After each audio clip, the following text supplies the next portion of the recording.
Today our topic is gas chromatography and mass spectrometry. It is a very most uh,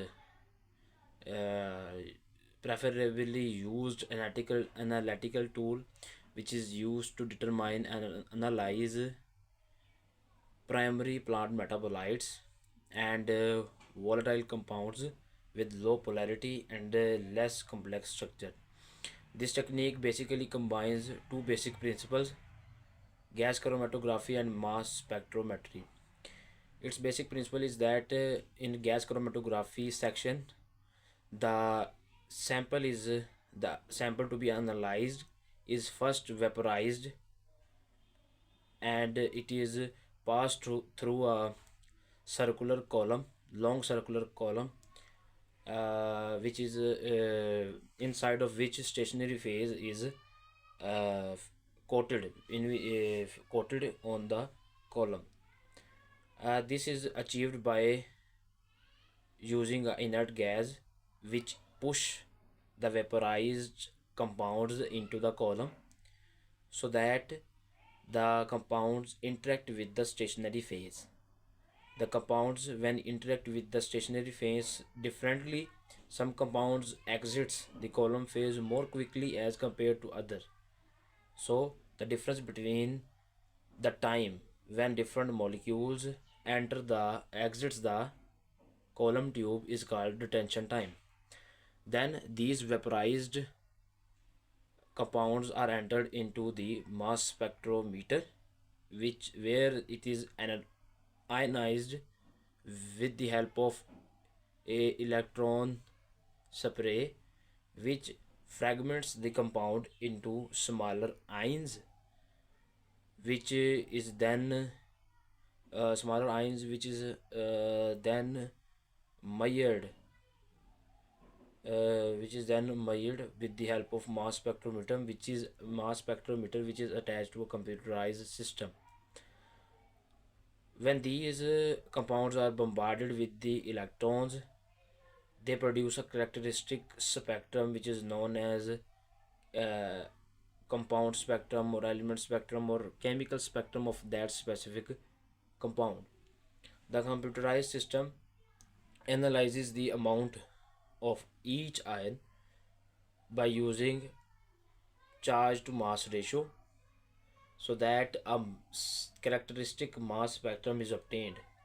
This mass spectrum is compared with thousands, hundreds of thousands of libraries with specific mass spectrum of each unique element so that the elements are so that the compounds are identified. The most commonly compounds which is analyzed by this method is basic sugars like glucose, fructose, and sucrose, many amino acids, fatty acids, organic acids, and other primary metabolites, and aroma compounds which are characteristics of specific crops like rice, potato, tomato, tobacco, etc. Plant breeders can use this method to analyze different primary metabolites. In plant breeding, it also used to find a quantitative trait loci of specific traits by comparing the mass spectrum of different individuals with their genomic SI so that the plants or the genotypes or genes with the drought tolerance, disease tolerance, or tolerance to other stresses can be identified in order to improve the genotype and phenotype of the desired plants. So overall, it is very crucial analytical method in plant breeding and genetics to analyze many primary plant metabolites. Our next topic is liquid chromatography mass spectrometry. This is another important analytical method in which the sample is not vaporized. Instead of vaporization, the sample is differentiated on the basis of the interaction between the liquid phase and the stationary phase of the column. In this method, we combine two methods: high pressure liquid chromatography and mass spectrometry. High pressure liquid chromatography is a method that identifies, separates, and quantifies broad range of the elements. In this method, the plant extract is mixed with a liquid solvent which is passed through the long column, where the interaction between the stationary phase with the column and the liquid phase, the solvent, separates the compounds. After the separation of the compounds, these are entered into a mass spectrometer, where it is analyzed by using soft ionization techniques, which is mostly electron spray ionization, by which the compounds are not fragmented into smaller ions but remains as these are passed from the column. So larger molecules can be identified using this method. In plant breeding and genetics, we can use this method to analyze many defense and regulatory chemicals present in the plant. For example, flavonoids, anthocyanins, saponins, glucosinolates, and other secondary plant metabolites that are thermally liable or cannot be vaporized in GCMS. By using this method, we can analyze those compounds that cannot be identified and quantified by gas chromatography, mass spectrometry. The next analytical method is ICP or ICP-OES. The full form is inductively coupled plasma mass spectrometry or inductively coupled plasma optical emission spectrometry, respectively. In these methods are used to identify, quantify, and measure the amount of minerals present in the plant extracts. This method is a very fast and simplest method, so we can identify or test a large population. By this method, we can identify all naturally existing elements and some elements that are non-natural also.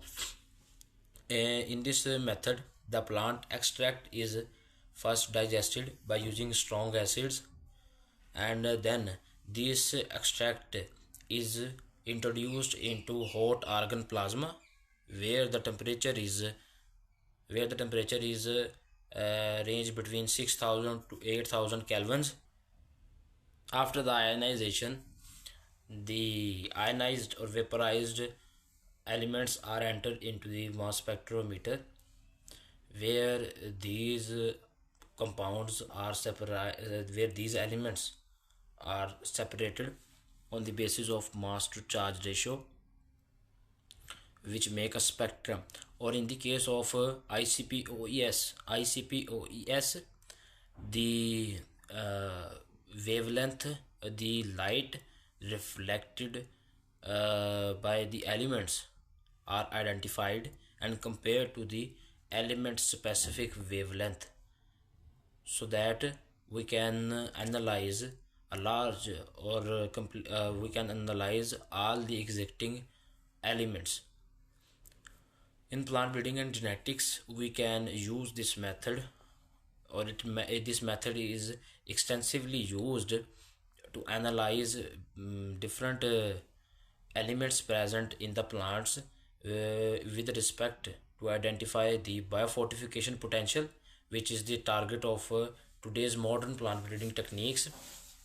Many elements that are the indicators of stress, like salinity stress or drought stress, and many elements that are involved in the regulatory function of the plant.